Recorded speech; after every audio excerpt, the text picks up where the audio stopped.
Hi hello నమస్తే welcome to my channel bye. Channel కొత్తగా చూస్తున్నట్టయితే ముందుగా సబ్స్క్రైబ్ చేసుకోండి. అలాగే నేను చెప్పే వీడియోని ఇస్తే మాత్రం అందరికీ షేర్ చేయండి బాయ్.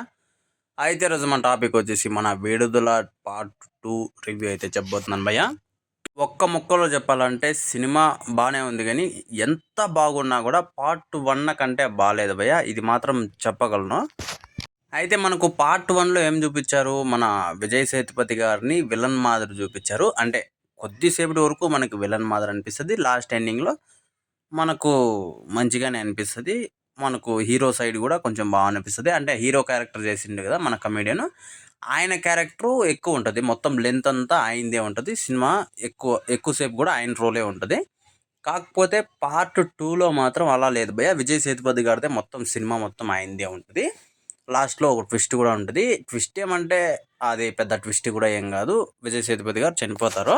అయితే మనం ఫస్ట్ పార్ట్లో మనము ఎవరినైతే హీరో అనుకుంటున్నామో ఆయన ఈ పార్ట్లో అంటే పార్ట్ 2లో అసలు జస్ట్ ఉన్నాడా అంటే ఉన్నాడా అన్నట్టు అనిపిస్తుంది.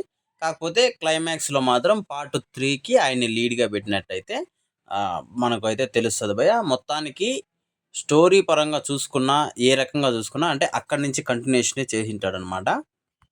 మన పార్ట్ 1 నుంచినే కంటిన్యూషన్ చేసింటారు. ఇదంతటికి ఒక్క రీజను, వాళ్ళు ఇప్పుడు పార్ట్ 2లో ఏం చూపించారు అంటే మన విజయ్ సేతుపతి గారు ఎలా అలా అంటే అలాంటి నక్సలిజంలో చేరారు, అక్కడ లీడర్ ఎలా అయ్యాడు, అక్కడి నుంచి ఆయన పెళ్లి చేసుకుని ఆయన పిల్లలు ఎవరు అది ఇది అని చెప్పేసి అట్నుంచి చూపిస్తాడు భయ్య. అదంతా ఓవరాల్గా బాగానే ఉంది, కానీ ఎక్కడో ఒక సోల్ అనేది మిస్ అయింది సినిమాలో.